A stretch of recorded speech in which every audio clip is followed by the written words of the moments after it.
ಎಲ್ಲರಿಗೂ ನನ್ನ ನಮಸ್ಕಾರಗಳು. ನಮಃ ಶಾಂತಾಯ ದಿವ್ಯಾಯ ಸತ್ಯಧರ್ಮಸ್ವರೂಪಿಣೆ ಸ್ವಾನಂದಾಮೃತ ತೃಪ್ತಾಯ ಶ್ರೀಧರಾಯ ನಮೋ ನಮಃ. ಗುರುಗಳಿಗೆ ವಂದನೆಯನ್ನು ಮಾಡ್ತಾ ಇವತ್ತಿನ ಈ ಎಪಿಸೋಡನ್ನು ಆರಂಭವನ್ನು ಮಾಡೋಣ. ಜನನೀ ಜನ್ಮ ಸೌಖ್ಯಾನಾಂ ವರ್ಧನೀ ಕುಲ ಸಂಪದಾಂ ಪದವಿ ಪೂರ್ವ ಪುಣ್ಯಾನಾಂ ಲಿಖ್ಯತೆ ಜನ್ಮ ಪತ್ರಿಕಾ. ಈ ಜನ್ಮ ಕುಂಡಲಿಯನ್ನ ಅಥವಾ ಜಾತಕವನ್ನ ಯಾಕೆ ಬರಿಬೇಕು ಹೇಳುವಂಥದ್ದನ್ನ ಈ ಶ್ಲೋಕದಲ್ಲಿ ತಿಳಿಸ್ಕೊಟ್ಟಿದ್ದಾರೆ. ಜನನೀ ಜನ್ಮ ಸೌಖ್ಯಾನಾಂ ಅಂದ್ರೆ ತಾಯಿ ಮತ್ತು ಮಗುವಿನ ಒಂದು ಒಳಿತಿಗಾಗಿ. ಎರಡನೇದಾಗಿ ಅಂತ ಕೇಳಿದ್ರೆ ವರ್ಧನಿ ಕುಲ ಸಂಪದಾಂ ಅಂದ್ರೆ ನಮ್ಮ ಕುಲದ ಒಂದು ವರ್ಧನೆ ಆಗ್ಲಿಕ್ಕೋಸ್ಕರ ಅಥವಾ ನಮ್ಮ ಕುಲದ ಒಳಿತಿಗೋಸ್ಕರ. ಪದವಿ ಪೂರ್ವ ಪುಣ್ಯಾನಾಂ ಅಂದ್ರೆ ನಮ್ಮ ಹಿಂದಿನ ಸದಾಚಾರಗಳನ್ನ ಒಳ್ಳೆಯ ಸಂಸ್ಕಾರಗಳನ್ನ ನಾವು ಕಲಿಸೋದಕ್ಕೋಸ್ಕರ ಮತ್ತೆ ನಮ್ಮ ಮುಂದೆ ಮಕ್ಕಳಿಗೆ ಮುಂದಿನ ತಲೆಮಾರಿಗೆ ನೀಡೋದಕ್ಕೋಸ್ಕರ ಲಿಖ್ಯತೆ ಜನ್ಮ ಪತ್ರಿಕಾ ಅಂದ್ರೆ ಜನ್ಮ ಪತ್ರಿಕೆಯನ್ನ ನಾವು ಬರಿಬೇಕು, ಜನ್ಮ ಪತ್ರಿಕೆಯನ್ನ ನಾವು ತಯಾರಿಸಬೇಕು ಅಥವಾ ಜನ್ಮ ಪತ್ರಿಕೆಯನ್ನ ನಾವು ಬರೆಸಬೇಕು ಹೇಳುವಂಥದ್ದನ್ನ ಈ ಶ್ಲೋಕದಲ್ಲಿ ಹೇಳಿದ್ದಾರೆ. ಕೆಲವೊಂದಷ್ಟು ಜನ ವಿಡಿಯೋದಲ್ಲಿ ನೋಡಿಕೊಂಡು ಯೂಟ್ಯೂಬಲ್ಲಿ ನೋಡಿ ಕೆಲವೊಂದಷ್ಟು ಸಮಸ್ಯೆಗಳನ್ನು ನಮಗೆ ವಾಟ್ಸಪ್ ಮುಖಾಂತರವಾಗಿ ಕಳಿಸಿದ್ದೀರಾ. ಅದರಲ್ಲಿ ಕೆಲವು ಜನಕ್ಕೆ ನಾವು ಉತ್ತರವನ್ನು ಕೊಡುವಂಥ ಒಂದು ಪ್ರಯತ್ನವನ್ನು ಮಾಡಿದ್ದೇವೆ. ಹಾಗೆ ಇಲ್ಲೂ ಕೂಡ 4 ರಿಂದ 5 ಜನಕ್ಕೆ ಉತ್ತರವನ್ನು ಇವತ್ತಿನ ದಿವಸ ತಿಳಿಸ್ಕೊಡ್ತೇವೆ. ವಾಟ್ಸಪ್ ಮೂಲಕವಾಗಿ ನಿಮ್ಮ ಪ್ರಶ್ನೆಯನ್ನು ಕೇಳ್ತಕ್ಕಂಥವ್ರು ಅಥವಾ ನಿಮ್ಮ ಸಮಸ್ಯೆಯನ್ನು ಕೇಳ್ತಕ್ಕಂಥವ್ರು ಮುಖ್ಯವಾಗಿ ನಿಮ್ಮ date of birth, time of birth ಮತ್ತು ಪ್ಲೇಸ್ ಆಫ್ ಬರ್ತು ಅಂದರೆ ಹುಟ್ಟಿದಂಥ ದಿನಾಂಕ, ಹುಟ್ಟಿದಂಥ ಒಂದು ಸಮಯ ಮತ್ತು ಹುಟ್ಟಿದಂಥ ಸ್ಥಳ ಇವನ್ನು ಖಂಡಿತವಾಗಿ ತಿಳಿಸಲೇಬೇಕು. ಹಾಗೆ ವಾಯ್ಸ್ ನೋಟ್ ಮೂಲಕವಾಗಿ ಏನು ಕೇಳಿದ್ರೆ ನಿಮ್ಮ ಸಮಸ್ಯೆಯನ್ನು ಕಳಿಸ್ಬೇಕು. ಹಾಗಾದ್ರೆ ಮಾತ್ರ ನಮಗೆ ಸಮಸ್ಯೆಯನ್ನು ಅರ್ಥ ಮಾಡ್ಕೊಳ್ಳಿಕ್ಕೆ ಸಾಧ್ಯ ಅಥವಾ ನಿಮ್ಮ ಮುಂದಿನ ಒಂದು ಜಾತಕವನ್ನು ನೋಡಿ ನಿಮಗೆ ಹೇಳಲಿಕ್ಕೆ ಸಾಧ್ಯ ಆಗುತ್ತೆ. ಹಾಗೆ ಮುಂದಿನ ದಿನಗಳಲ್ಲಿ ಕವಡೆಯ ಪ್ರಶ್ನೆಯನ್ನು ಅಥವಾ ತಾಂಬೂಲ ಪ್ರಶ್ನೆಯನ್ನು ನೋಡುವಂಥ ಒಂದು ಅನುಕೂಲವನ್ನು ಸಹಿತ ನಿಮಗೆಲ್ಲರ ಸಲುವಾಗಿ ಮಾಡಿಕೊಳ್ಳುವಂಥ ಒಂದು ಪ್ರಯತ್ನವನ್ನು ನಾನು ಮಾಡ್ತೇನೆ. ಈಗ ಮೊದಲನೇ ಪ್ರಶ್ನೆಯನ್ನು ನೋಡೋಣ. ಮೈಸೂರಿನಿಂದ ಗೀತಾ ಅವರು ಪ್ರಶ್ನೆಯನ್ನು ಕಳಿಸಿದ್ದಾರೆ. ಅವರ ಮದುವೆಯ ಒಂದು ಸಮಸ್ಯೆ ಬಗ್ಗೆ ತಿಳಿದುಕೊಳ್ಳಿಕ್ಕೆ ಈ ಪ್ರಶ್ನೆಯನ್ನು ಕೇಳಿದ್ದಾರೆ. ಅವರ ಡೇಟ್ ಆಫ್ ಬರ್ತು 15/6/97, 6:15 ಬೆಳಿಗ್ಗೆ. ಹಾಗೆ ಅವರು ಹುಟ್ಟಿರುವಂಥ ಒಂದು ಸ್ಥಳ ಮೈಸೂರು ಅಂಥೇಳಿ ಅವರು ತಿಳಿಸ್ಕೊಟ್ಟಿದ್ದಾರೆ. ಗೀತಾ ಅವರೇ, ನೀವು ಭಾನುವಾರ ಜ್ಯೇಷ್ಠ ಮಾಸದ ಶುಕ್ಲ ಪಕ್ಷ ದಶಮಿ ದಿವಸ ಜನನ ಆಗಿದೆ. ಹಾಗೆ ನಿಮ್ಮ ನಕ್ಷತ್ರ ಬಂದು ಹಸ್ತ ನಕ್ಷತ್ರ ಮತ್ತು 4ನೇ ಚರಣ ಅಥವಾ 4ನೇ ಪಾದ. ಹಾಗೆ ಏನು ಕೇಳಿದ್ರೆ ವರಿಯಾನ್ ಯೋಗದಲ್ಲಿ ಮತ್ತು ತೈತುಲ ಕರಣದಲ್ಲಿ ನೀವು ಜನಿಸಿದ್ದೀರಾ. ನಿಮ್ಮ ಒಂದು ಲಗ್ನ ಸ್ಥಾನ ಬಂದು ಮಿಥುನ ಲಗ್ನ. ಜನ್ಮ ಸಮಯದಲ್ಲಿ ಚಂದ್ರದಶೆಯಲ್ಲಿ ಹುಟ್ಟಿದ್ದೀರಾ, ಜನಿಸಿದ್ದೀರಾ. 2 ವರ್ಷ ಮತ್ತು 3 ತಿಂಗಳುಗಳ ಕಾಲ ಏನು ಕೇಳಿದ್ರೆ ಚಂದ್ರದಶೆ ಜನ್ಮಾತ್ ಮುಂದಿನ ಒಂದು ದಿನಗಳಲ್ಲಿ ಇದೆ. ಹಾಗೆ ಏನು ಕೇಳಿದ್ರೆ ಈಗ ಗುರುದಶೆ ನಿಮಗೆ ನಡೀತಾ ಇದೆ. ಗೀತಾ ಅವರೇ, ನಿಮ್ಮ ಜಾತಕವನ್ನು ಪರಿಶೀಲನೆ ಮಾಡಿದಾಗ ನಿಮ್ಮ ಜಾತಕದಲ್ಲಿ ಕುಜದೋಷ ಬಹಳ ಪ್ರಬಲವಾಗಿ ಕಂಡು ಬರ್ತಾ ಇದೆ. ಚಂದ್ರಸ್ಥಾನದಲ್ಲಿ ಅಂದರೆ ರಾಶಿ ಸ್ಥಾನದಲ್ಲಿ ಕುಜ ಇದ್ಕೊಂಡು ನಿಮ್ಮ ಮದುವೆಗೆ ಅಡೆತಡೆಗಳನ್ನು ಮಾಡ್ತಾ ಇದ್ದಾನೆ. ಹಾಗೆ ಏನು ಕೇಳಿದ್ರೆ ಈಗ ಸದ್ಯ ಗುರುಬಲ ಇಲ್ಲ. ಮುಂದಿನ ಮೇ ನಂತರ ಏನು ಕೇಳಿದ್ರೆ ಗುರುಬಲ ನಿಮಗೆ ಬರುತ್ತೆ. ಅದಕ್ಕೂ ಮುಂಚೆ ಕುಜಶಾಂತಿ ಹೋಮವನ್ನು ಅಥವಾ ಕದಳಿ ವಿವಾಹ ಅಥವಾ ಕುಂಭ ವಿವಾಹವನ್ನು ನೀವು ಮಾಡಿಸ್ಕೊಂಡ್ರೆ ತುಂಬ ಉತ್ತಮ ಹೇಳುವಂಥದ್ದು ನನ್ನ ಭಾವನೆ. ಹಾಗೆ ಏನು ಕೇಳಿದ್ರೆ ಆದಷ್ಟು ಶೀಘ್ರವಾಗಿ ಈ ಕುಂಭ ವಿವಾಹ ಅಥವಾ ಕುಜಶಾಂತಿ ಅಥವಾ ಕದಳಿ ವಿವಾಹ ಆದಮೇಲೆ ಆದಷ್ಟು ಶೀಘ್ರವಾಗಿ ನಿಮಗೆ ವಿವಾಹ ಭಾಗ್ಯ ನಿಮ್ಮ ಜಾತಕದಲ್ಲಿ ಒದಗಿ ಬರುತ್ತೆ ಹೇಳುವಂಥದ್ದನ್ನು ಇಲ್ಲಿ ಹೇಳ್ತಾ ಇದ್ದೇನೆ. ಹಾಗೆ ಏನು ಕೇಳಿದ್ರೆ ಈ ಜಾತಕವನ್ನು ವಿಶ್ಲೇಷಣೆ ಮಾಡಿದಾಗ ನಿಮಗೆ ಹೋದ ವರ್ಷ ಅಂದರೆ 2024ರಲ್ಲಿ ಒಂದು ಕಂಟಕ ಇದ್ದಿತ್ತು. ಮತ್ತು ಏನು ಕೇಳಿದ್ರೆ ಅದಕ್ಕೆ ನೀವು ಸರಿಯಾದಂಥ ರೀತಿಯಲ್ಲಿ ಪರಿಹಾರವನ್ನು ಮಾಡಿಸ್ಕೊಂಡ್ರೆ ಏನು ತೊಂದರೆ ಏನಿರೋದಿಲ್ಲ.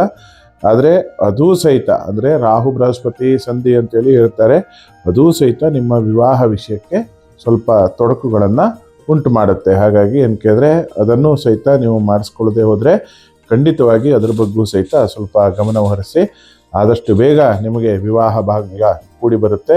ಹಾಗೆ ಆದಷ್ಟು ಬೇಗ ನಿಮಗೆ ಒಳ್ಳೆಯದಾಗುತ್ತೆ, ಒಳ್ಳೆಯದಾಗಲಿ ಹೇಳುವಂಥದ್ದನ್ನು ನಾನಿಲ್ಲಿ ನಮ್ಮ ಗುರುಗಳ ಹತ್ರ ನಾನು ಕೇಳ್ಕೊಳ್ತಾ ಇದ್ದೇನೆ. ಇನ್ನು ಎರಡನೇ ಪ್ರಶ್ನೆಯನ್ನು ರಾಜಶೇಖರ್ ಅಂತಕ್ಕಂಥವರು ಬೆಂಗಳೂರಿನಿಂದ ಕೇಳಿದ್ದಾರೆ, ಮೆಸೇಜನ್ನು ಮಾಡಿದ್ದಾರೆ. ಇವರು ಹುಟ್ಟಿದಂಥ ದಿನಾಂಕ 16/1/1985 ಮತ್ತು 11:45 ರಾತ್ರಿ. ಇವರ ಬಿಸ್ನೆಸ್ ಬಗ್ಗೆ ಕೇಳ್ತಾ ಇದ್ದಾರೆ.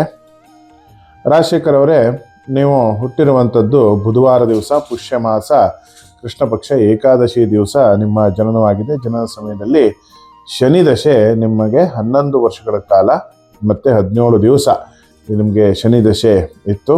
ಹಾಗೆ ಏನು ಕೇಳಿದ್ರೆ ನೀವು ಹುಟ್ಟಿರುವಂಥ ಒಂದು ನಕ್ಷತ್ರ ಅನುರಾಧ ನಕ್ಷತ್ರ ಮತ್ತು 2ನೇ ಪಾದದಲ್ಲಿ ನೀವು ಜನಿಸಿದ್ದೀರಾ.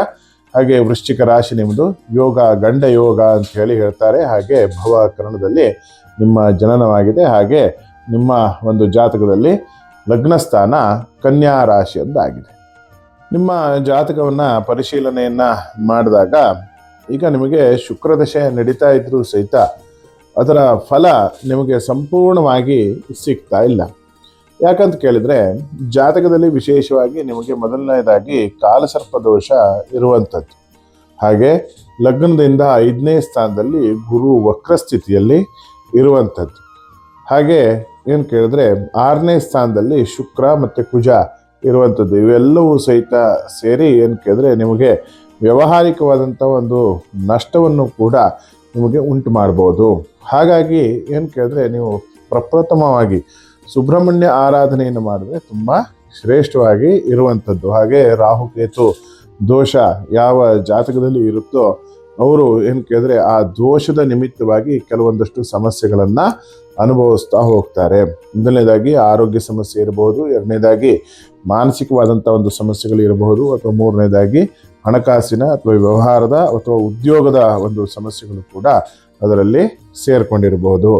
ಹಾಗೆ ಈ ರಾಹುಕೇತು ದೋಷವನ್ನು ಅಥವಾ ಈ ಕಾಲಸರ್ಪ ದೋಷವನ್ನು ನಿವಾರಣೆಯನ್ನು ಮಾಡಿಕೊಂಡ್ರೆ ತುಂಬ ಉನ್ನತ ಸ್ಥಾನಕ್ಕೆ ನೀವು ಹೋಗ್ತೀರಾ ಹೇಳುವಂಥದ್ದನ್ನು ನಾನು ಇಲ್ಲಿ ಹೇಳಲಿಕ್ಕೆ ಇಚ್ಛೆಯನ್ನು ಪಡ್ತೇನೆ. ಹಾಗೆ ನಿಮ್ಮ ಜಾತಕದಲ್ಲಿ ಏನು ಕೇಳಿದ್ರೆ ಲಗ್ನದಿಂದ 3ನೇ ಸ್ಥಾನ ಮತ್ತು ಕೇತು ವಕ್ರವಾಗಿದೆ. ಹಾಗಾಗಿ ಸ್ವಲ್ಪ ಆರೋಗ್ಯದ ಬಗ್ಗೆ ಸ್ವಲ್ಪ ಎಚ್ಚರಿಕೆಯನ್ನು ವಹಿಸ್ಕೊಳ್ಳುವಂಥದ್ದು. ಹಾಗೆ ಬಿಸ್ನೆಸ್ಸಲ್ಲೂ ಸಹಿತ ಸ್ವಲ್ಪ ವೈರಿಗಳ ಸಂಖ್ಯೆ ಸ್ವಲ್ಪ ಜಾಸ್ತಿ ಆಗ್ತಾ ಹೋಗ್ಬೋದು. ಹಾಗಾಗಿ ಅದ್ರ ಬಗ್ಗೆ ಸಹಿತ ಸ್ವಲ್ಪ ಎಚ್ಚರಿಕೆಯನ್ನು ಇಟ್ಕೊಳ್ಳಿ. ಹಾಗೆ ಏನು ಕೇಳಿದ್ರೆ 3ನೇ ಸ್ಥಾನದ ಒಂದು ಕೇತು ವಕ್ರಸ್ಥಿತಿಯಲ್ಲಿ ಏನು ಮಾಡ್ತಾನೆ ಅಂತ ಕೇಳಿದ್ರೆ ನಿಮಗೆ ವೈರಿಗಳನ್ನು ಜಾಸ್ತಿ ಮಾಡ್ತಾನೆ. ಹಾಗೆ ನಿಮ್ಮ ಸುತ್ತಮುತ್ತಲೇ ಅವರನ್ನು ಇಡ್ತಾನೆ. 3ನೇ ಸ್ಥಾನದ ಶನಿನೂ ಕೂಡ ಏನು ಕೇಳಿದ್ರೆ ಇದಕ್ಕೆ ಸಪೋರ್ಟನ್ನು ಮಾಡ್ತಾನೆ. ಹಾಗಾಗಿ ಏನು ಕೇಳಿದ್ರೆ ಖಂಡಿತವಾಗಿ ನೀವು ಏನು ಮಾಡಬೇಕು ಅಂತ ಕೇಳಿದ್ರೆ ಮೊದಲನೇದಾಗಿ ಕಾಲಸರ್ಪ ದೋಷಕ್ಕೆ ಸರಿಯಾದಂಥ ರೀತಿಯಲ್ಲಿ ಪರಿಹಾರವನ್ನು ಮಾಡಿಕೊಳ್ಳಿ. ಅಥವಾ ಮುಂಚೆ ಮಾಡ್ಕೊಂಡಿದ್ದಿದ್ರೆ ಮುಂದೆ ಏನು ಕೇಳಿದ್ರೆ ಸುಬ್ರಹ್ಮಣ್ಯ ಆರಾಧನೆಯಿಂದ ಒಂದು 5 ಮಂಗಳವಾರ ಸುಬ್ರಹ್ಮಣ್ಯ ಸ್ವಾಮಿ ದೇವಸ್ಥಾನಕ್ಕೆ ಹೋಗಿ ನಿಮ್ಮ ಹೆಸರಿನಲ್ಲಿ ಮತ್ತು ನಿಮ್ಮ ಬಿಸ್ನೆಸ್ ಇರುವಂಥ ಒಂದು ಹೆಸರಿನಲ್ಲಿ ಏನು ಕೇಳಿದ್ರೆ ಅರ್ಚನೆಯನ್ನು ಮಾಡಿಸ್ಕೊಳ್ಳಿ. ಏನು ಕೇಳಿದ್ರೆ ಬದುಕಿಂದ ಮುಂದೆ ಒಳ್ಳೆಯದಾಗ್ತಾ ಹೋಗುತ್ತೆ. ಹಾಗೆ ಏನು ಕೇಳಿದ್ರೆ ನಿಮ್ಮ ಕುಲದೇವರ ಆರಾಧನೆಯನ್ನು ನೀವು ಖಂಡಿತವಾಗಿ ಮಾಡಲೇಬೇಕು. ಕುಲದೇವರ ಆರಾಧನೆಯನ್ನು ನೀವು ಎಷ್ಟು ಮಾಡ್ತೀರೋ ಅಷ್ಟು ನಿಮಗೆ ಎಲ್ಲವೂ ಕೂಡ ಒಳ್ಳೆಯದಾಗ್ತಾ ಹೋಗುತ್ತೆ. ಹಾಗೆ ಏನು ಕೇಳಿದ್ರೆ ನಿಮ್ಮ ಬಿಸ್ನೆಸ್ಸಲ್ಲೂ ಸಹಿತ ತುಂಬ ಒಳ್ಳೆಯದಾಗಿ ನಿಮ್ಮ ಒಂದು ಬಿಸ್ನೆಸ್ಸು ನಡೀತಾ ಹೋಗುತ್ತೆ ಹೇಳುವಂಥದ್ದನ್ನು ಇಲ್ಲಿ ಹೇಳಲಿಕ್ಕೆ ಇಚ್ಛೆಯನ್ನು ಪಡ್ತೀನಿ. ಒಳ್ಳೆಯದಾಗಲಿ. ಮೂರನೇದಾಗಿ ಶಂಕರ್ ರೆಡ್ಡಿ ಅನ್ನುವಂಥವರು ಕೋಲಾರದಿಂದ ಮೆಸೇಜನ್ನು ಕಳಿಸಿದ್ದಾರೆ. ಅವರ ಪ್ರಶ್ನೆ ಏನು ಕೇಳಿದ್ರೆ ನಮ್ಮ ಭವಿಷ್ಯ ಹೇಗಿದೆ ಅಂತ ಹೇಳಿ ನೋಡಿ ಹೇಳುವಂಥದ್ದನ್ನು ಹೇಳ್ತಾ ಇದ್ದಾರೆ. ಶಂಕರ್ ರೆಡ್ಡಿ ಅವರೇ, ನಿಮ್ಮ ಡೇಟ್ ಆಫ್ ಬರ್ತು 11/12/1961 12:46 PM ಅಂದರೆ ಮಧ್ಯಾಹ್ನ 12:46ಕ್ಕೆ ಹುಟ್ಟಿರುವಂಥ ಸ್ಥಳ ಕೋಲಾರ ಅಂಥೇಳಿ ನೀವು ನಮೂದಿಸಿದ್ದೀರಿ. ಇದರ ಪ್ರಕಾರ ನಿಮ್ಮದು ಸೋಮವಾರದ ಜನನ, ಮಾರ್ಗಶಿರ ಮಾಸ, ಶುಕ್ಲ ಪಕ್ಷ, ಚತುರ್ಥಿ ತಿಥಿಯಂದು, ನಕ್ಷತ್ರ ಉತ್ತರಾಷಾಢ ನಕ್ಷತ್ರ 4ನೇ ಪಾದ ಮತ್ತು ಮಕರ ರಾಶಿಯಲ್ಲಿ ಜನನವಾಗಿದೆ. ಜನನ ಸಮಯದಲ್ಲಿ ಸೂರ್ಯ ದಶೆಯಲ್ಲಿ ನೀವು ಜನಿಸಿದ್ದೀರಾ. 4 ತಿಂಗಳು ಮತ್ತು 26 ದಿವಸ ಅಂದರೆ ಸುಮಾರು ಒಂದು 5 ತಿಂಗಳ ಕಾಲ ಜನ್ಮದಲ್ಲಿ ಏನು ಕೇಳಿದ್ರೆ ಸೂರ್ಯ ದಶೆ ಇತ್ತು ನಿಮಗೆ. ಹಾಗೆ ನಿಮ್ಮ ಲಗ್ನ ಸ್ಥಾನ ಮೀನ ಲಗ್ನ ಹೇಳುವಂಥದ್ದು ಇಲ್ಲಿ ಕಂಡು ಬರ್ತಾ ಇದೆ. ಹಾಗೆ ನಿಮ್ಮದು ಹುಟ್ಟಿದಂಥ ಯೋಗ ಧ್ರುವ ಯೋಗ ಮತ್ತು ವಿಷ್ಟೀಕರಣದಲ್ಲಿ ನಿಮ್ಮ ಜನನ ಆಗಿದೆ ಹೇಳುವಂಥದ್ದು ಇಲ್ಲಿ ಕಂಡು ಬರ್ತಾ ಇದೆ. ಶಂಕರರೆಡ್ಡಿಯವರೇ, ನಿಮಗೂ ಕೂಡ ಕಾಲಸರ್ಪ ದೋಷ ಜಾತಕದಲ್ಲಿ ಇದೆ. ಅಂದರೆ ರಾಹುಕೇತು ದೋಷ ಇದೆ. ರಾಹುಕೇತು ದೋಷ ಅಥವಾ ಕಾಲಸರ್ಪ ದೋಷ ಹೇಳುವಂಥದ್ದು ಏನು ಕೇಳಿದ್ರೆ ಯೋಗವಾಗಿ ನಿಮ್ಮ ಜಾತಕದಲ್ಲಿ ಪರಿವರ್ತನೆ ಆಗಿದೆ. ಹಾಗಾಗಿ ಏನು ಕೇಳಿದ್ರೆ ನೀವು ಏನು ಕೇಳಿದ್ರೆ ಇಷ್ಟು ವರ್ಷಗಳ ಕಾಲ ಉನ್ನತ ಹುದ್ದೆಯನ್ನು ನೀವು ಅಲಂಕರಿಸಿರ್ತೀರ, ಅಥವಾ ಗೌರ್ಮೆಂಟು ಅಥವಾ ರಾಜ ಕೆಲಸದ ಒಂದು ಉನ್ನತ ಹುದ್ದೆಯಲ್ಲಿ ನೀವು ಇದ್ದಿರ್ತೀರ, ಅಥವಾ ಬಿಸ್ನೆಸ್ಸಲ್ಲಿ ನೀವು ತುಂಬ ಒಳ್ಳೆಯ ಹೆಸರನ್ನು ಮಾಡಿದವರು ಆಗಿರ್ತೀರ. ಆದರೆ ಏನು ಕೇಳಿದ್ರೆ ಈಗ 2013ರಿಂದ ನಿಮಗೆ ಶನಿ ದಶೆ ಏನು ಕೇಳಿದ್ರೆ ಆರಂಭ ಆಗಿದೆ. 2013ರಿಂದ 19 ವರ್ಷಗಳ ಕಾಲ ಅಂದರೆ 2032ರವರೆಗೂ ಸಹಿತ ನಿಮಗೆ ಶನಿ ದಶೆ ಇರುತ್ತೆ. ಶನಿ ದಶೆ ಚಾಲ್ತಿಯಲ್ಲಿ ಇರುತ್ತೆ. ಈ ಶನಿ ದಶೆಯಲ್ಲಿ ಏನು ಮಾಡ್ತಾನೆ ಅಂತ ಕೇಳಿದ್ರೆ, ಶನಿ ನಿಮ್ಮ ಒಂದು ಜೀವನದಲ್ಲಿ ಕೆಲವೊಂದಷ್ಟು ಪೀಡೆಗಳನ್ನು ಕೊಡ್ತಾ ಹೋಗ್ತಾನೆ. ಹೇಗೆ ಅಂತ ಕೇಳಿದ್ರೆ, ಒಂದು ಆರೋಗ್ಯದ ದೃಷ್ಟಿಯಿಂದ, ಎರಡನೇದು ಮನಸ್ಸಿನ ದೃಷ್ಟಿಯಿಂದ, ಹಾಗೆ ಏನು ಕೇಳಿದ್ರೆ ಕೆಲವೊಂದಷ್ಟು ವ್ಯಾವಹಾರಿಕವಾದಂಥ ದೃಷ್ಟಿಯಿಂದ. ಹಾಗೆ ಏನು ಕೇಳಿದ್ರೆ ಈ ಜಾತಕದಲ್ಲಿ ಇರುವಂಥದ್ದು ಈ ಶನಿ ದಶೆ ಆರಂಭ ಆದಮೇಲೆ ಕೆಲವೊಂದಷ್ಟು ಏನು ಕೇಳಿದ್ರೆ ನಿಮಗೆ ದೈಹಿಕವಾಗಿ, ಅಂದರೆ ಮೊದಲನೇದಾಗಿ ಈಗ ನರಕ್ಕೆ ಸಂಬಂಧಪಟ್ಟಂಥ ತೊಂದರೆಗಳಾಗಿರ್ಬೋದು, ಅಥವಾ ಎರಡನೇದಾಗಿ ಪಿತ್ತಕಾರಕ ಅಂದರೆ ಆಸಿಡಿಟಿ, ಗ್ಯಾಸ್ಟ್ರಿಕ್ ಈ ಥರ ಒಂದು ಸಮಸ್ಯೆಗಳಾಗಿದ್ದಿರಬಹುದು, ಅಥವಾ ಕಣ್ಣಿಗೆ ಸಂಬಂಧಪಟ್ಟಂಥ ತೊಂದರೆಗಳು ನಿಮಗೆ ಕಾಡುವಂಥ ಒಂದು ಜಾಸ್ತಿ ಪ್ರಮೇಯಗಳು ಜಾಸ್ತಿ. ಹಾಗಾಗಿ ಏನು ಕೇಳಿದ್ರೆ ಅದರ ಬಗ್ಗೆ ಸ್ವಲ್ಪ ಎಚ್ಚರಿಕೆಯಿಂದ ಇರಬೇಕು. ಹಾಗೆ ಲಗ್ನದಿಂದ 5ನೇ ಸ್ಥಾನದ ರಾಹು ನಿಮಗೆ ಒಳ್ಳೆಯ ಫಲವನ್ನು ಕೊಡೋದಿಲ್ಲ. ಆದರೂ ಸಹಿತ ನಿಮ್ಮ ಜಾತಕದಲ್ಲಿ 11ನೇ ಸ್ಥಾನದಲ್ಲಿ ಏನು ಕೇಳಿದ್ರೆ ಕೇತು, ಗುರು ಮತ್ತು ಶನಿ ಇವೆಲ್ಲ ಇರೋದ್ರಿಂದ ಏನಾಗುತ್ತೆ ಅಂತ ಕೇಳಿದ್ರೆ ನಿಮಗೆ ಕೆಲವೊಂದಷ್ಟು ತೊಂದರೆಗಳು ಅದಾಗಿಂದದೇ ನಿವಾರಣೆಯನ್ನು ಹೊಂದ್ತಾ ಹೋಗ್ತಾ ಹೋಗುತ್ತೆ. ಯಾಕೆಂದರೆ ಕೆಲವೊಂದಷ್ಟು ರೋಗ ಬಾಧೆಗಳಿರಬಹುದು ಅಥವಾ ಕೆಲವೊಂದಷ್ಟು ಸಮಸ್ಯೆಗಳಿರಬಹುದು, ಇದೇನೇ ಇದ್ರೂ ಸಹಿತ ಅದಾಗಿಂದದೇ ಕೆಲವೊಂದಷ್ಟು ನಿವಾರಣೆಯನ್ನು ಹೊಂದ್ತಾ ಹೋಗುತ್ತೆ. ಇನ್ನು ಏನು ಕೇಳಿದ್ರೆ ನಿಮಗೆ 64 ವಯಸ್ಸು ಆಗಿರೋದ್ರಿಂದ ನಿಮ್ಮ 60ನೇ ವಯಸ್ಸಿನಲ್ಲಿ ನೀವು ಶಾಂತಿ ಇದೆಲ್ಲ ಏನು ಮಾಡಿಸದೆ ಹೋದರೆ ಖಂಡಿತವಾಗಿ ಶಾಂತಿಯನ್ನು ಮಾಡಿಸ್ಕೊಳ್ಳಿ. ಮೃತ್ಯುಂಜಯ ಹೋಮ ಮತ್ತು ಏನು ಕೇಳಿದ್ರೆ ಧನ್ವಂತರಿ ಹೋಮ ಮತ್ತು ಆಯುಷ್ಯ ಹೋಮವನ್ನು ಮಾಡಿಸ್ಕೊಂಡ್ರೆ ತುಂಬ ಉತ್ತಮ ಹೇಳುವಂಥದ್ದು ನನ್ನ ಭಾವನೆ. ಹಾಗೆ ಕುಲದೇವತಾ ಹೋಮವನ್ನು ಮತ್ತು ಲಕ್ಷ್ಮೀನಾರಾಯಣ ಹೋಮವನ್ನು ಮಾಡಿಸ್ಕೊಂಡ್ರೆ ನಿಮಗೆ ಮುಂದಿನ ಭವಿಷ್ಯ ತುಂಬ ಉತ್ತಮವಾಗಿರುತ್ತೆ. ಆದರೆ ಏನು ಕೇಳಿದ್ರೆ ಆರೋಗ್ಯದ ಬಗ್ಗೆ ಸ್ವಲ್ಪ ಕಾಳಜಿಯನ್ನು ಹೊಂದಿ, ಆರೋಗ್ಯದ ಬಗ್ಗೆ ಸ್ವಲ್ಪ ಕಾಳಜಿ ಇರಲಿ ಹೇಳುವಂಥದ್ದನ್ನು ನಾನಿಲ್ಲಿ ಹೇಳ್ತೇನೆ. ಹಾಗೆ ಏನು ಕೇಳಿದ್ರೆ ನಿಮ್ಮ ಒಂದು ಜಾತಕದಲ್ಲಿ ಇರುವಂಥ ಏನು ಕೇಳಿದ್ರೆ ಶುಕ್ರ ಮತ್ತು ಮಂಗಳ ಅಂದರೆ ಶುಕ್ರ ಮತ್ತು ಕುಜ ಈ ಯೋಗ ಏನು ಕೇಳಿದ್ರೆ ನಿಮಗೆ ತುಂಬ ಒಳ್ಳೆಯದನ್ನು ಮಾಡ್ತಾ ಹೋಗುತ್ತೆ ಹೇಳುವಂಥದ್ದನ್ನು ನಾನಿಲ್ಲಿ ಹೇಳಲಿಕ್ಕೆ ಇಚ್ಛೆಯನ್ನು ಪಡ್ತೇನೆ. ಖಂಡಿತವಾಗಿ ಒಳ್ಳೆಯದಾಗಲಿ. ಇನ್ನು ಸಂಧ್ಯಾ ಅಂತ ಹೇಳಿ ಕಾರವಾರದಿಂದ ಒಂದು ಮೆಸೇಜನ್ನು ಕಳಿಸಿದ್ದಾರೆ. ಇವರದ್ದು ಕೂಡ ಮದುವೆ ಸಮಸ್ಯೆ ಅಂಥೇಳಿ ಕಳಿಸಿದ್ದಾರೆ. ಇನ್ನೂ ಕೂಡ ನಿಮಗೆ ಗುರುಬಲ ಬಂದಿಲ್ಲ ಸಂಧ್ಯಾ ಅವರೇ. ಗುರುಬಲ ಬಂದ ತಕ್ಷಣ ನಿಮಗೆ ಖಂಡಿತವಾಗಿ ಯೋಗ್ಯವಾದಂಥ ವರ ಪ್ರಾಪ್ತಿಯಾಗ್ತಾನೆ. ಹಾಗೆ ಜಾತಕ ಶುದ್ಧವಾದಂಥ ಜಾತಕ, ಯಾವುದೇ ರೀತಿಯಂಥ ಕುಜದೋಷಗಳು ಅಥವಾ ಕಳತ್ರ ದೋಷಗಳು ಯಾವುದೇ ರೀತಿಯಾಗಿ ಇಲ್ಲಿ ಈ ಜಾತಕದಲ್ಲಿ ಇಲ್ಲ. ಹಾಗಾಗಿ ನೀವು ಯಾವುದೇ ರೀತಿಯಂಥ ಭಯ ಪಡುವಂಥ ಒಂದು ಅಗತ್ಯತೆ ಇಲ್ಲ, ಅಥವಾ ಇದ್ರ ಸಲುವಾಗಿ ಅಂಥೇಳಿ ಯಾವುದೇ ರೀತಿಯಂಥ ವಿಶೇಷ ಪೂಜೆಯನ್ನು ಮಾಡುವಂಥ ಒಂದು ಅಗತ್ಯತೆ ಇಲ್ಲ ಹೇಳುವಂಥದ್ದನ್ನು ನಾನಿಲ್ಲಿ ಹೇಳಲಿಕ್ಕೆ ಇಚ್ಛೆಯನ್ನು ಪಡ್ತೇನೆ. ಖಂಡಿತ ಒಳ್ಳೆಯದಾಗುತ್ತೆ, ಒಳ್ಳೆಯದಾಗಲಿ. ಇನ್ನು ಆಕಾಂಕ್ಷಾ ಹೇಳುವಂಥ ಒಬ್ಬಳು ಹೆಣ್ಣುಮಗಳು ಉಡುಪಿಯಿಂದ ಮೆಸೇಜನ್ನು ಮಾಡಿದ್ದಾರೆ. ಅವಳ ಮಗಳ ಬಗ್ಗೆ ಕೇಳಬೇಕು ಅಂಥೇಳಿ ಹೇಳಿದ್ದಾರೆ. ಮಗಳ ಹೆಸರು ಶಿಖಾ ಅಂಥೇಳಿ 18/11/2022 ಹುಟ್ಟಿದ್ದು 11 ಗಂಟೆ ಬೆಳಗ್ಗೆ.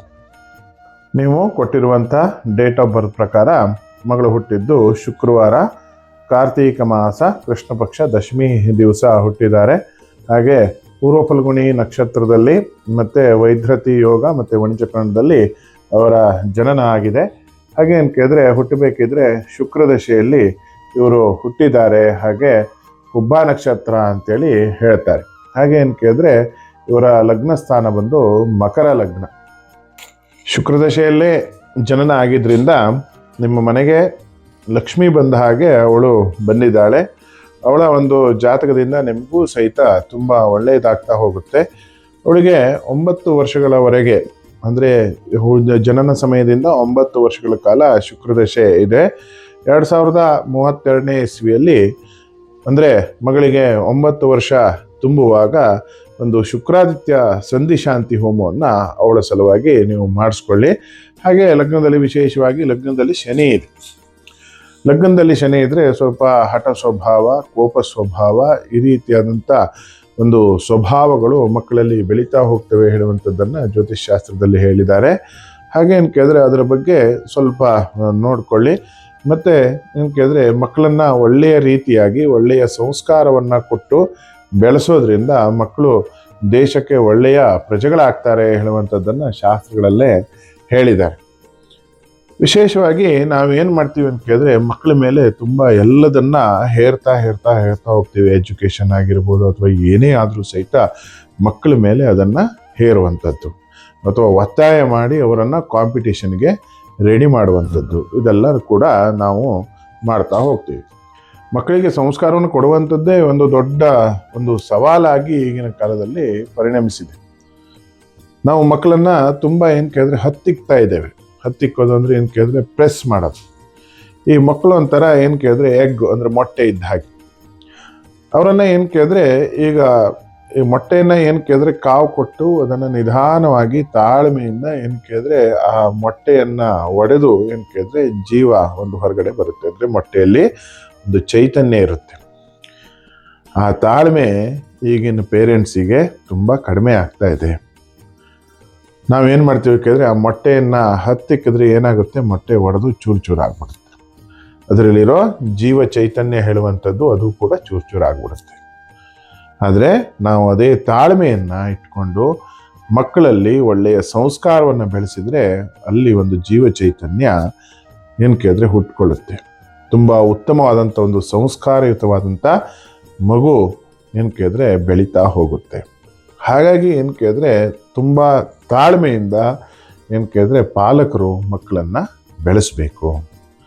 ಹಾಗಾಗಿ ನಮ್ಮ ನಡವಳಿಕೆ ತುಂಬ ಚೆನ್ನಾಗಿರಬೇಕು. ಯಾಕೆಂದರೆ ಮಗು ನಮ್ಮನ್ನು ಫಸ್ಟು ಏನು ಕೇಳಿದ್ರೆ ಫಾಲೋ ಮಾಡ್ತಾ ಹೋಗುತ್ತೆ. ಅದಕ್ಕೆ ಏನು ಹೇಳ್ತಾರೆ, ಮನೆಯೇ ಮೊದಲ ಪಾಠಶಾಲೆ, ತಾಯಿಯೇ ಮೊದಲ ಗುರು ಅಂಥೇಳಿ ಹೇಳ್ತಾರೆ.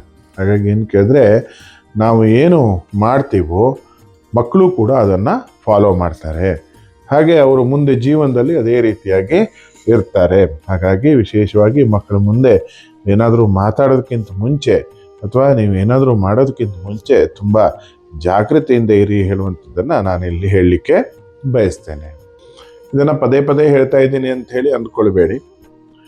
ಯಾರಾದರೂ ಈಗ ಜಾತಕವನ್ನು ಕಳಿಸ್ಬೇಕಿದ್ರೆ ಅಥವಾ ನಿಮ್ಮ ಒಂದು ಸಮಸ್ಯೆಯನ್ನು ಕಳಿಸ್ಬೇಕಿದ್ರೆ ಮೊದಲನೇದಾಗಿ ನಿಮ್ಮ ಡೇಟ್ ಆಫ್ ಬರ್ತು ಸರಿಯಾಗಿದೆಯಾ ಅಂಥೇಳಿ ತಿಳ್ಕೊಳ್ಳಿ.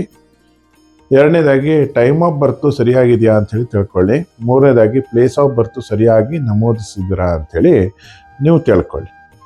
ಇದನ್ನು ತಿಳ್ಕೊಂಡು ಮತ್ತು ನಿಮ್ಮ ಸಮಸ್ಯೆಯನ್ನು ವಾಯ್ಸ್ ನೋಟ್ ಮೂಲಕ ಅಥವಾ ಮೆಸೇಜ್ ಮೂಲಕ ಖಂಡಿತವಾಗಿ ನನಗೆ ತಿಳಿಸ್ಬೋದು. ಹಾಗೆ ಏನು ಕೇಳಿದ್ರೆ ಈ ಭವಿಷ್ಯವನ್ನು ನೋಡ್ತಕ್ಕಂಥವ್ರು ಅಥವಾ ಜಾತಕನ ತೋರಿಸ್ತಕ್ಕಂಥವ್ರು ಸ್ವಲ್ಪ ಕಾಣಿಕೆಯನ್ನು ಸಹಿತ ಗೂಗಲ್ ಪೇ ಅಥವಾ ಫೋನ್ಪೇ ಮೂಲಕ ಕಳಿಸ್ಬಿಟ್ಟು ಅದರ ಸ್ಕ್ರೀನ್ಶಾಟನ್ನು ತೆಗೆದು ಅದನ್ನು ವಾಟ್ಸಪ್ ಮೂಲಕ ನಮಗೆ ಕಳಿಸ್ಬೇಕಾಗುತ್ತೆ. ಹಾಗಾಗಿ ಏನು ಕೇಳಿದ್ರೆ ಈಗ ಎಲ್ಲರದ್ದು ಏನು ಕೇಳಿದ್ರೆ ಜಾತಕವನ್ನು ಇದರೊಳಗೆ ಹೇಳಲಿಕ್ಕಾಗುತ್ತೆ ಅಂಥೇಳಿ ನಮಗೆ ಹೇಳಲಿಕ್ಕಾಗೋದಿಲ್ಲ.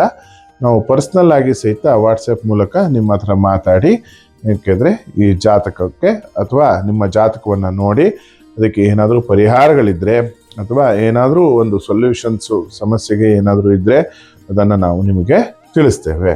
ಆದರೆ ಅದಕ್ಕೆ ಮುಂಚೆ ಈ ರೀತಿಯಾದಂಥ ಒಂದು ಕ್ರಮವನ್ನು ಫಾಲೋ ಮಾಡಿ. ಫ್ರೀಯಾಗಿ ಯಾವುದೇ ವಿದ್ಯೆಯನ್ನು ಹೇಳಬಾರ್ದು ಅಂತೇಳಿ ಹೇಳ್ತಾರೆ. ಅದನ್ನು ಏನು ಕೇಳಿದ್ರೆ ಆ ಥರವಾಗಿ ಮಾಡಿದ್ರೆ ಏನು ಕೇಳಿದ್ರೆ ಅದು ಶುದ್ಧವಾದಂಥ ವೇಸ್ಟ್, ಅಂದರೆ ನಿಷ್ಪ್ರಯೋಜಕವಾಗುತ್ತೆ. ಫಲ ಅದರೊಳಗೆ ಯಾವುದೇ ಇಲ್ಲ. ಪ್ರತಿಯೊಂದು ವಿದ್ಯೆಗೂ ಕೂಡ ಅದರದ್ದೇ ಆದಂಥ ಒಂದು ಮೌಲ್ಯಗಳು ಇರ್ತವೆ. ಹಾಗಾಗಿ ಏನು ಕೇಳಿದ್ರೆ ಫ್ರೀಯಾಗಿ ಆ ಥರ ಒಂದು ನಾವು ಶಾಸ್ತ್ರವನ್ನು ಹೇಳೋದಿಲ್ಲ, ಫ್ರೀಯಾಗಿ ಅಥವಾ ಆ ಥರ ಜಾತಕವನ್ನು ನಾವು ನೋಡೋದಿಲ್ಲ. ಯಾಕೆಂದರೆ ಅದು ನಮಗೆ ನಾವೇ ಮಾಡಿಕೊಳ್ಳುವಂಥ ಅವಮಾನ ಹೇಳುವಂಥದ್ದು ನನ್ನ ಅಭಿಪ್ರಾಯ. ಹಾಗಾಗಿ ಏನು ಕೇಳಿದ್ರೆ ಖಂಡಿತವಾಗಿ ಜಾತಕವನ್ನು ಕಳಿಸ್ತಕ್ಕಂಥವರು ಖಂಡಿತವಾಗಿ ನಿಮ್ಮ ಒಂದು ಡೀಟೇಲ್ಸನ್ನು ಮತ್ತು ಅದು ಎಷ್ಟೇ ಆಗಿರಲಿ, ಅಂದರೆ ಏನು ಕೇಳಿದ್ರೆ ಇಷ್ಟೇ ಅಷ್ಟು ಅಂಥೇಳಿ ಇಲ್ಲ. ಅಂದರೆ ಏನು ಕೇಳಿದ್ರೆ ನೀವು ಎಷ್ಟೇ ಕಳಿಸಿದ್ರು ಸಹಿತ ಅದು ಏನು ತೊಂದರೆ ಇಲ್ಲ. ಹಾಗೆ ಏನು ಕೇಳಿದ್ರೆ ಗೂಗಲ್ ಪೇ ಅಥವಾ ಫೋನ್ಪೇಯನ್ನು ಮಾಡಿ ಏನು ಕೇಳಿದ್ರೆ ಅದನ್ನು ಸ್ಕ್ರೀನ್ಶಾಟ್ ಹೊಡೆದು ಮತ್ತು ನಮಗೆ ವಾಟ್ಸಪ್ ಮೂಲಕವಾಗಿ ಕಳಿಸ್ಬೇಕು. ಹಾಗೆ ಪ್ರಶ್ನೆಯನ್ನು ಕೇಳ್ತಕ್ಕಂಥವ್ರು ಸರಿಯಾದಂಥ ರೀತಿಯಲ್ಲಿ ಪ್ರಶ್ನೆಯನ್ನು ಕೇಳಿ, ಒಳ್ಳೆ ಜೆನ್ಯೂನ್ ಪ್ರಶ್ನೆಯನ್ನು ಕೇಳಬೇಕು. ಸುಮ್ಮನೆ ಏನೇನೋ ಪ್ರಶ್ನೆಯನ್ನು ಕೇಳ್ತಾ ಇರಬೇಡಿ, ಏನೋ ಪ್ರಯೋಜನಕ್ಕೆ ಬಾರದಿದ್ದ ಪ್ರಶ್ನೆಯನ್ನು ಕೇಳಬೇಡಿ. ನಂದು ಲವ್ ಮ್ಯಾರೇಜ್ ಆಗುತ್ತಾ ಅಥವಾ ಅರೇಂಜ್ ಮ್ಯಾರೇಜ್ ಆಗುತ್ತಾ, ಈ ಥರ ಪ್ರಶ್ನೆಗಳು. ಅಥವಾ ಏನು ಕೇಳಿದ್ರೆ ಈಗ ನಾನೊಬ್ಬನ ಲವ್ ಮಾಡ್ತಾ ಇದ್ದೀನಿ, ಅವನ್ನೇ ಮದುವೆ ಆಗ್ತೀನ, ಈ ಥರ ಪ್ರಶ್ನೆಗಳು. ಅಥವಾ ಬೇರೆ ಏನೇನೋ ಒಂದು ಪ್ರಯೋಜನಕ್ಕೆ ಬರದೇ ಹೋದಂಥ ಪ್ರಶ್ನೆಗಳನ್ನು ದಯವಿಟ್ಟು ನಮ್ಮ ಹತ್ರ ಕೇಳಲಿಕ್ಕೆ ಹೋಗಬೇಡಿ. ಈಗ ನಿಮ್ಮ ಒಂದು ಕೆಲವೊಂದಷ್ಟು ಜಾತಕಕ್ಕೆ ಸಂಬಂಧಪಟ್ಟ ಹಾಗೆ, ಅಥವಾ ಮಕ್ಕಳ ಮದುವೆ ಸಂಬಂಧಪಟ್ಟ ಹಾಗೆ, ಅಥವಾ ನಿಮ್ಮ ಆರೋಗ್ಯಕ್ಕೆ ಸಂಬಂಧಪಟ್ಟ ಹಾಗೆ, ಅಥವಾ ಭೂಮಿ ವಿಷಯಕ್ಕೆ ಸಂಬಂಧಪಟ್ಟ ಹಾಗೆ, ಅಥವಾ ವಾಸ್ತುವಿಗೆ ಸಂಬಂಧಪಟ್ಟ ಹಾಗೆ, ಅಥವಾ ಮನೆ ನಿರ್ಮಾಣದ ಆಯಕ್ಕೆ ಸಂಬಂಧಪಟ್ಟ ಹಾಗೆ, ಇದು ಯಾವುದೇ ರೀತಿಯಲ್ಲಿ ಇದ್ರೂ ಸಹಿತ ಏನು ಕೇಳಿದ್ರೆ ನೀವು ಪ್ರಶ್ನೆಯನ್ನು ನಮ್ಮ ಹತ್ರ ಕೇಳ್ಬೋದು. ಸುಮ್ಮನೆ ಬೇರೆ ಬೇರೆ ಯಾವುದೋ ಒಂದು ರೀತಿಯಾದಂಥ ಒಂದು ಪ್ರಶ್ನೆಗಳನ್ನು ಖಂಡಿತವಾಗಿ ಕೇಳಲಿಕ್ಕೆ ಹೋಗಬೇಡಿ.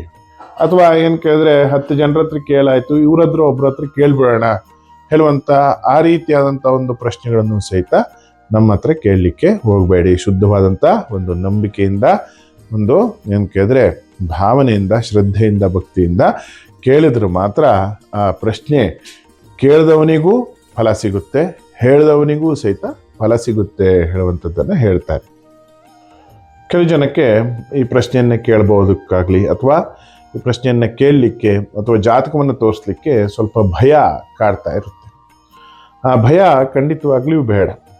ಈ ಕೆಲವು ಜನ ಏನು ಮಾಡ್ತಾರೆ ಅಂತ ಕೇಳಿದ್ರೆ ಜಾತಕ ತೋರಿಸ್ಕೊಳ್ಳೆ ಏನಾದರೂ ದೋಷ ಬಂದ್ಬಿಡುತ್ತೆ, ಅಥವಾ ಏನಾದರೂ ಒಂದು ಬೇರೆ ಏನೇನೋ ಒಂದು ಮನಸ್ಸಿನಲ್ಲಿ 108 ವಿಷಯಗಳನ್ನು ಇಟ್ಕೊಂಡು ಏನು ಕೇಳಿದ್ರೆ ಆ ಭಯಗ್ರಸ್ತದಿಂದ ಜಾತಕವನ್ನು ತೋರಿಸೋದಿಲ್ಲ. ಖಂಡಿತವಾಗಿ ಜಾತಕವನ್ನು ವರ್ಷಕ್ಕೊಂದ್ಸಲನಾದರೂ ಖಂಡಿತವಾಗಿ ದೈವಜ್ಞರಲ್ಲಿ ತೋರಿಸಿ, ಇದು ನಿಮಗೆ ಜೀವನದಲ್ಲಿ ತುಂಬ ಒಳ್ಳೆಯದು. ಹಾಗೆ ಏನು ಕೇಳಿದ್ರೆ ಏನಾದರೂ ದೋಷಗಳಿದ್ದರೆ ಪರಿಹಾರ ಉಂಟಾಗುತ್ತೆ, ಪರಿಹಾರವನ್ನು ಮಾಡ್ಬೋದು. ಹಾಗೆ ಏನು ಕೇಳಿದ್ರೆ ಗ್ರಹಚಾರವನ್ನು ಅನುಭವಿಸ್ಲಿಕ್ಕೆ ಬೇಕು, ಪ್ರತಿಯೊಬ್ಬ ಮನುಷ್ಯನೂ ಸಹಿತ ಗ್ರಹಚಾರವನ್ನು ಅನುಭವಿಸ್ಲಿಕ್ಕೆ ಬೇಕು. ಆದರೆ ತಲೆ ಹೋಗುವಂಥದ್ದನ್ನು ಬೆರಳಲ್ಲಿ ತೆಗಿಬೋದು, ಅಂದರೆ ದೊಡ್ಡದಾಗುವಂಥದ್ದನ್ನು ಚಿಕ್ಕದರಲ್ಲಿ ಅದು ಹೋಗುವಂತೆ ಈ ಪರಿಹಾರ ಕಾರ್ಯಗಳಿಂದ ಮಾಡ್ಬೋದು ಹೇಳುವಂಥದ್ದನ್ನು ನಾನು ಇಲ್ಲಿ ಹೇಳಲಿಕ್ಕೆ ಇಚ್ಛೆ ಪಡ್ತೇನೆ. ಹಾಗೆ ಏನು ಕೇಳಿದ್ರೆ ತುಂಬ ಭಯದಿಂದ ಏನಾಗುತ್ತೆ ಅಂತ ಕೇಳಿದ್ರೆ ನಾವು ಮೂಢನಂಬಿಕೆಗಳನ್ನು ಜಾಸ್ತಿ ನಂಬ್ತಾ ಹೋಗ್ತೀವಿ. ಏನು ಕೇಳಿದ್ರೆ ವಿಶೇಷವಾಗಿ ಈಗ ಮಾಟ ಮಂತ್ರ, ಯಾರೋ ಮಾಟ ಮಂತ್ರ ಮಾಡಿಸ್ಬಿಟ್ಟಿದ್ದಾರೆ, ನಮಗೇನೇ ಆದರೂ ಸಹಿತ ಅದು ಬೇರೆಯವ್ರು ಮಾಡಿಸಿರೋಂಥ ಮಾಟ ಮಂತ್ರ. ನಮ್ಮ ಆಚರಣೆಯನ್ನು ನಾವು ನೋಡೋದಿಲ್ಲ. ಏನು ಕೇಳಿದ್ರೆ ನಾವೇನು ಕೇಳ್ತೇವೆ, ಬೇರೆಯವ್ರ ಮೇಲೆ ಅದನ್ನು ಹಾಕಲಿಕ್ಕೆ ಸುಲಭವಾದಂಥ ಒಂದು ಪ್ರಯತ್ನ. ಯಾರೋ ಮಾಟ ಮಂತ್ರ ಮಾಡಿಸ್ಬಿಟ್ಟಿದ್ದಾರೆ, ಅಕ್ಕಪಕ್ಕದ ಮನೆಯವರು ಮಾಟ ಮಂತ್ರ ಮಾಡಿಸ್ಬಿಟ್ಟಿದ್ದಾರೆ, ಈ ಥರವಾಗಿ ನಮ್ಮ ಒಂದು ಆಲೋಚನೆಯಲ್ಲಿ ತುಂಬ ಬರ್ತಾ ಹೋಗುತ್ತೆ. ಅಥವಾ ಯಾರೋ ಏನೋ ಮಾಡಿಸ್ಬಿಟ್ಟಿದ್ದಾರೆ, ಅಥವಾ ಅವರ ಇದು ದೇವ್ರ ಹತ್ರ ಹೇಳ್ಕೊಂಡ್ಬಿಟ್ಟಿದ್ದಾರೆ. ಈ ಥರವಾದಂಥ ಕೆಟ್ಟ ಕೆಟ್ಟ ಆಲೋಚನೆಗಳು ಭಯದಿಂದ ಏನಾಗುತ್ತೆ ಉಂಟಾಗುತ್ತೆ. ಆವಾಗ ಏನಾಗುತ್ತೆ, ನಮ್ಮ ಮನಸ್ಸು ದಿಕ್ಕು ತಪ್ಪುತ್ತೆ, ಚಿಂತೆಯಲ್ಲಿ ತೊಡಗುತ್ತೆ. ಆವಾಗ ನಾವೇನು ಮಾಡ್ತೀವಿ ಅಂತ ಕೇಳಿದ್ರೆ ಬೇಕಾಗಿದ್ದು ಬಿಟ್ಟು ಬ್ಯಾಡದೆ ಹೋಗಿದ್ದಷ್ಟು ಮಾಡ್ತಾ ಇರ್ತೇವೆ. ಹಾಗಾಗಿ ಅದನ್ನೆಲ್ಲ ತುಂಬ ತಲೆಗೆ ಹಾಕ್ಕೊಳ್ಳಿಕ್ಕೆ ಹೋಗಬೇಡಿ. ನಮ್ಮ ಆಚರಣೆ ಶುದ್ಧವಾಗಿದ್ದರೆ, ನಾವು ಜಪತಪಾದಿಗಳನ್ನು ನಿತ್ಯವೂ ಮಾಡ್ತಾ ಹೋದರೆ, ಅಥವಾ ನಮ್ಮ ಮನೆಯಲ್ಲಿ ಒಂದು ಪಾಸಿಟಿವ್ ಎನರ್ಜಿ ಅಂದರೆ ಧನಾತ್ಮಕ ಶಕ್ತಿ ನಮ್ಮ ಮನೆಯಲ್ಲಿ ಇದ್ದರೆ ಯಾವ ಮಾಟ ಮಂತ್ರನೂ ಏನು ಮಾಡಲಿಕ್ಕೆ ಆಗೋದಿಲ್ಲ. ಅದನ್ನು ಮಾತ್ರ ಕರೆಕ್ಟಾಗಿ ನೆನ್ಪಿಟ್ಕೊಳ್ಳಿ. ಇನ್ನು ನಾವು ಶುದ್ಧವಾಗಿಲ್ಲ, ನಾವೇ ಸರಿ ಇಲ್ಲ ಅಂದರೆ ಅವಾಗೆಲ್ಲ ಮಾಟ ಮಂತ್ರನೂ ತಾಗುತ್ತೆ, ಎಲ್ಲ ಭೂತ ಪ್ರೇತನೂ ನಮ್ಮ ಮನೆಯೊಳಗೆ ಬಂದು ಹೊಕ್ಕೊಳ್ಳುತ್ತೆ. ಹಾಗಾಗಿ ಏನು ಕೇಳಿದ್ರೆ ಖಂಡಿತವಾಗಿ ನಾವು ಶ್ರದ್ಧೆ ಭಕ್ತಿಯಿಂದ ಭಗವಂತನ ಪೂಜೆಯನ್ನು ಮಾಡೋಣ, ಶ್ರದ್ಧೆ ಭಕ್ತಿಯಿಂದ ಜಪತಪಾದಿಗಳನ್ನು ಮಾಡೋಣ. ಇದೆಲ್ಲವನ್ನು ಮಾಡಿಕೊಂಡು ನಮ್ಮ ಮನೆಯಲ್ಲಿ ನಾವು ಸುಖ, ಸಂತೋಷ, ನೆಮ್ಮದಿಯನ್ನು ಕಂಡುಕೊಳ್ಳುವಂಥ ಒಂದು ಪ್ರಯತ್ನವನ್ನು ಮಾಡಬೇಕು. ಹಾಗೇನು ಕೇಳಿದ್ರೆ ಈ ಜಾತಕವನ್ನು ಪರಿಶೀಲನೆಯನ್ನು ಮಾಡಿಸಿ ಏನಾದರೂ ತೊಂದರೆ ತಾಪತ್ರೆಗಳಾಗಲಿ ಅಥವಾ ಗ್ರಹಚಾರ ದೋಷಗಳಾಗಲಿ ಅಥವಾ ಏನಾದರೂ ಕಂಟಕಗಳಾಗಲಿ ಇದ್ದಲ್ಲಿ ಅದಕ್ಕೆ ತಕ್ಕನಾಗಿ ಕೆಲವೊಂದಷ್ಟು ಪರಿಹಾರಗಳನ್ನು ಮಾಡಿಕೊಂಡು ಅದರ ತಕ್ಕನ ಹಾಗೆ ನಾವು ನಡ್ಕೊಂಡ್ರೆ ನೀವು ಜೀವನದಲ್ಲಿ ಒಂದು ನೆಮ್ಮದಿಯನ್ನು, ಸುಖ, ಶಾಂತಿಯನ್ನು, ಸಮೃದ್ಧಿಯನ್ನು ಕಾಣಬಹುದು. ಹಾಗೆ ಏನು ಕೇಳಿದ್ರೆ ಕಷ್ಟಗಳು ಬರೋದೇ ಇಲ್ಲ ಅಥವಾ ಈ ಪೂಜೆ ಮಾಡಿದ ತಕ್ಷಣ ಕಷ್ಟನೇ ಎಲ್ಲ ನೀಗೋಯ್ತು, ಕಷ್ಟನೇ ಬರೋದಿಲ್ಲ, ಇನ್ನು ಮುಂದೆ ನಾವು ಎಲ್ಲ ಬಹಳ ಆರಾಮಾಗಿರ್ತೇವೆ. ಕೆಲವು ಜನರು ಕಲ್ಪನೆಯಾಗಿ ಕೇಳಿದ್ರೆ ಬಹಳ ಉತ್ತಮವಾಗಿರೋದು ಅಂತಂದರೆ ಎಲ್ಲ ದುಡ್ಡು ಮಾಡೋದು ಅಂತ ಅರ್ಥ. ಹಾಗೆ ಇದೆಲ್ಲ ತಪ್ಪು ಕಲ್ಪನೆಗಳನ್ನು ಬಿಟ್ಟು ಏನು ಕೇಳಿದ್ರೆ ಭಗವಂತನ ಆರಾಧನೆಯನ್ನು ಮಾಡೋದ್ರಿಂದ ನಮ್ಮ ಮನಸ್ಸು ನೆಮ್ಮದಿಯಿಂದ ಇರುತ್ತೆ ಹೇಳುವಂಥದ್ದನ್ನು ನಾವಿಲ್ಲಿ ಹೇಳ್ತೇವೆ. ಹಾಗೆ ಇದೆಲ್ಲವೂ ಸಹಿತ ಈ ಜಾತಕದ ವಿಷಯಗಳಾಗಿರಬಹುದು ಅಥವಾ ಒಂದು ನಮ್ಮ ಈ ಜಾತಕದಲ್ಲಿ ನಡೆಯುವಂಥ ಕೆಲವೊಂದಷ್ಟು ಗ್ರಹಚಾರಗಳಿಂದ ನಡೆಯುವಂಥ ಒಂದು ಕೆಟ್ಟದ್ದಾಗಿರ್ಬೋದು, ಇವೆಲ್ಲವೂ ಕೂಡ ಆ ಜಾತಕವನ್ನು ತೋರಿಸೋದ್ರಿಂದ ಪರಿಹಾರ ಆಗುತ್ತೆ ಹೇಳುವಂಥದ್ದನ್ನು ನಾನಿಲ್ಲಿ ಹೇಳ್ತಾ ನಮ್ಮ ಗುರುಗಳಿಗೆ ನಾನು ವಂದನೆಯನ್ನು ಮಾಡ್ತಾ ಇಲ್ಲಿಗೆ ಈ ಕಾರ್ಯಕ್ರಮವನ್ನು ಮುಗಿಸ್ತಾ ಇದ್ದೇನೆ.